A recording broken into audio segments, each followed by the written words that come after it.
Bem-vindos a mais um vídeo. Quando a gente fala sobre narrativas, romances, geralmente a gente pensa num narrador em terceira pessoa que está contando alguma coisa para nós, que ele está visualizando, né? Geralmente esse narrador é onisciente, ele sabe o que o personagem está pensando, está sentindo e vai contando tudo isso pra gente. É muito normal que a gente veja esse tipo de narrador aí nos romances. Só que tem alguns livros que são narrados de formas diferentes, tem algumas peculiaridades. Então eu queria trazer para vocês alguns livros que eu selecionei que têm narradores um pouco fora aí do esperado, talvez não muito convencionais, e são narrativas interessantes e que a própria forma da narrativa, a forma escolhida ali do narrador faz muita diferença, interfere inclusive na história, interfere na forma com que a gente tem que interpretar essa história. Vou começar com o meu livro preferido da vida e um dos meus narradores preferidos da literatura, porque eu preciso te lembrar que estamos nos últimos dias de inscrição da leitura conjunta de Moby Dick e eu tenho certeza que a sua leitura será muito melhor se for comigo. Posso te garantir, porque, enfim, né, meu livro da vida, tem muito material, vai ser vitalício, então você vai poder acompanhar quando quiser. De qualquer forma, fica aí o adendo para que você se inscreva, eu vou deixar aqui na descrição e vou deixar também no comentário fixado. Mas quem é o narrador de Moby Dick? Começa assim pelo fato de que esse é um livro narrado em primeira pessoa e é uma história que se passa no mar. Você já ouviu falar naquela ideia, naquela aura do conto de pescador, né, da história de pescador? A gente sabe que tem essa coisa aí de não ser tudo muito verdade, de ter aí algum exagero nessas histórias de pescadores. Então aqui a gente tem, de certa forma, uma história de pescador. O nosso narrador aqui é o Ismael, ele começa o livro falando Call me Ismael, ou seja, me trate por Ismael, ou chame-me de Ismael, enfim, várias traduções. E esse calme acaba dando uma impressão de que talvez esse não seja o nome verdadeiro dele. Tem todo um significado aí no nome, por ser bíblico também, mas de qualquer forma ele já começa assim, se apresentando, e a gente não sabe muito bem se esse é o nome dele mesmo, e ele vai lembrar de uma história, ele vai dizer para nós que vai contar uma história que se passou com ele, que ele foi em determinado momento aí para o mar e presenciou aqui a história que ele vai nos contar. Então, já é uma coisa assim que a gente não sabe se é muito verdade ou não. Então tem toda essa coisa. Em relação a isso, inclusive, e de narrador não confiável, né, que é um negócio legal de conversar e de observar nos livros, eu acho sempre importante a gente ter aquela suspeição de descrença, ou seja, ainda que o narrador talvez não seja confiável, a gente entra na história e, de fato, absorve tudo possível daquela história como se verdade fosse. Aí, depois, se é verdade ou não, se o narrador está tentando nos levar para uma determinada visão ou nos influenciar de certa forma, vale a discussão também. E aí, aqui no caso do Ismael, ele vai contar pra gente a história do capitão Ahab, ou seja, ele nem era dos principais ali do navio, ele estava meio que só vendo ali de longe, mas ele vê esse capitão, que é o principal, né, ali do navio, que está fissurado por uma baleia branca que arrancou a perna dele em outra expedição marítima. Então ele jura vingança e vai atrás dessa baleia, custe o que custar, esteja ela onde estiver. Então aqui a gente vai acompanhar justamente essa obsessão aí do capitão Ahab pela baleia branca, que é Moby Dick, justamente.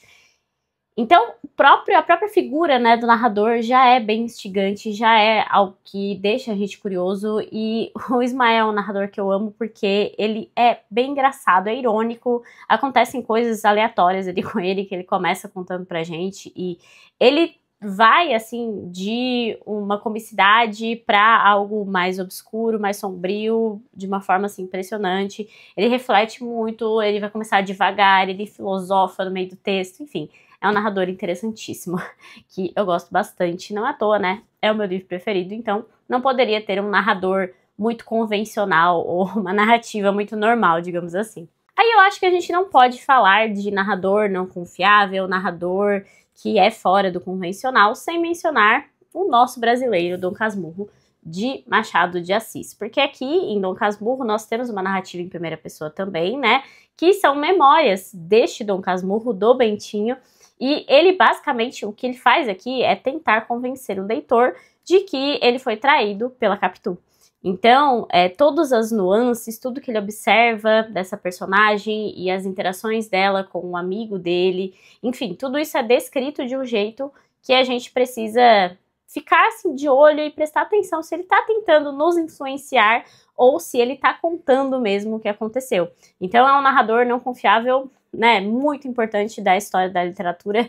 Tanto é que tem aquela grande pergunta, Capitu traiu ou não traiu? Enfim, tem toda essa coisa. Mas o que Machado de Assis faz com esse narrador é muito interessante. Eu até quase coloquei outra narrativa do Machado, que é Memórias Póstumas de Brás Cubas, porque lá Machado traz uma inovação literária muito grande ao colocar um narrador defunto, né, que é o próprio Brás Cubas, que vai contar a sua história depois de já ter falecido. Então lá a gente tem essa narrativa, que também é bem diferente, mas eu acho que Dom Casmurro acaba sendo um marco mesmo da história da literatura e também da literatura brasileira, e é até um livro que acaba sendo muito o preferido das pessoas quando se fala em Machado de Assis. Preciso muito reler este livro, porque a minha primeira leitura foi há um bom tempo já, e eu quero muito retomar essa dúvida e ver os outros temas trazidos aqui pelo Machado de Assis também. Enfim, aqui temos um narrador extremamente não confiável, sem sombra de dúvidas. Agora vamos falar de um livro que tá todo mundo comentando, porque saiu aí uma possível adaptação, um trailer, né, que parece uma adaptação de outro livro, e não desse que a gente leu. Mas enfim, estou falando de O Morro dos Ventos Vivantes, da Emily Brontë, porque aqui a gente basicamente tem um dos maiores telefones sem fio literários da história da literatura. Porque a história começa com Lockwood, que é um inquilino ali do Heathcliff, chegando na propriedade, e ele vai ouvir a história da Nellie, que era uma empregada ali da casa. Então, veja, é uma memória da empregada que morava ali, né, que vivia ali naquela região e viu aquelas crianças crescerem, as relações travadas por aquelas personagens aqui da obra, mas ela tá lembrando, voltando no tempo e contando para um terceiro ainda. Então é um grande telefone sem fio, a gente fica se perguntando mesmo qual que é a veracidade aqui, no sentido de o que que é só um fantasma sombrio, o que que realmente aconteceu com esses personagens, até porque tem uns vácuos ali na história, tem uns períodos em que alguns personagens se ausentam, coisas acontecem, enfim. É um livro bem sombrio, e eu acho que esse aspecto de ser contado por uma terceira pessoa, né, e tem toda essa aura de lembrança e sendo contado por alguém que tá fora ali daquele círculo, traz também essa ideia de história de fantasma, né, de histórias ali do passado, de histórias que a gente não sabe muito bem o que aconteceu de verdade e o que é um mito passado para frente. Então é um estilo de narrativa também que acaba sendo instigante, que acaba sendo diferente. E se você viu aquele trailer e nunca leu Morro dos Ventos Vivantes, por favor, leia, porque você vai estar com uma noção totalmente errada só por aquele trailer. Agora um narrador que vai te irritar durante a leitura, que vai te deixar desconfortável, que você não vai conseguir confiar em nada do que ele tá te falando, é sem dúvidas o nosso Homem do Subsolo. Estou falando de Diário do Subsolo, do Dostoiévski, e para entender a ideia assim desse narrador, basta ler as primeiras linhas deste livro, porque ele já começa o livro falando isso. Sou um sujeito doente, sou um sujeito maldoso, um cara repulsível sou. Acho que meu fígado está mal. Aliás, não entendo patavina de minha doença e nem sequer sei o que me dói. Jamais me tratei nem me trato hoje, com todo respeito pela medicina e pelos doutores. Ainda por cima, ando supersticioso ao extremo, digamos, a ponto de respeitar a medicina. Sou instruído o suficiente para não ter superstições, mas ainda assim tenho-as. Enfim, é uma contradição ambulante. Poucos parágrafos depois ele vai te dizer que ele não tá doente coisa nenhuma, que ele tava mentindo. Então ele vai e volta o tempo todo. E aqui no Diário do Subsolo a gente tem uma divisão, né, do livro em duas partes. A primeira parte é esse monólogo desse personagem extremamente irritante, e aí você vai entendendo, né, o âmago desse personagem, porque afinal estamos falando de Dostoiévski. Na segunda parte a gente tem uma narrativa ali de algumas coisas que aconteceram com ele, e aí faz um pouquinho mais de sentido, como se fosse a exemplificação do que ele está colocando de teoria na primeira parte. Esse é um livro bem filosófico, Dostoiévski, e aqui a gente meio que tem a síntese do pior do homem que Dostoiévski já estabeleceu. Então, ele é um narrador muito incômodo, e a própria história, né, a própria narrativa é bastante incômoda também por conta disso. Então, acaba sendo um livro que sai bastante do padrão do que a gente espera, e até do padrão do que a gente sente lendo um livro, né? Então, acho que cabia bem colocá-lo aqui entre estes escolhidos. trazendo o livro contemporâneo para essa lista. Eu vou colocar aqui porque eu acho que o narrador e a forma escolhida para narrar essa história faz muita diferença. Estou falando de A História Secreta, da Donna Tartt, que é um livro da década de 90, tem resenha aqui no canal. E aqui a gente também tem um livro narrado em primeira pessoa pelo Richard. O Richard é um cara meio outsider, ou seja, a pessoa que não se encaixa ali no grupo e que tá meio sempre de fora. Ele é um estudante, né, ele vai ali para uma universidade e tem toda aquela coisa da Dark Academia aqui. Então, gregos, estudos clássicos e esses alunos ricos que andam ali gastando dinheiro, os rios de dinheiros que ninguém sabe de onde vem, enfim. Tem tudo isso aqui. E a gente fica sabendo já no início do livro que aconteceu um assassinato num determinado grupo de alunos, que são alunos de um professor específico que faz uma classe ali de grego antigo, e é um grupinho muito seleto, um grupinho muito fechado, que o Richard quer participar, né, como este outsider que ele é. Então, ele vai entrar, de certa forma, nesse grupo, mas ele não consegue ser absorvido totalmente, por conta aí das suas dificuldades financeiras, do fato de não conhecer eles há tanto tempo, mas ele acaba se envolvendo, então, nesse assassinato que aconteceu aí nesse grupo. Isso não é spoiler, porque é já no início do livro.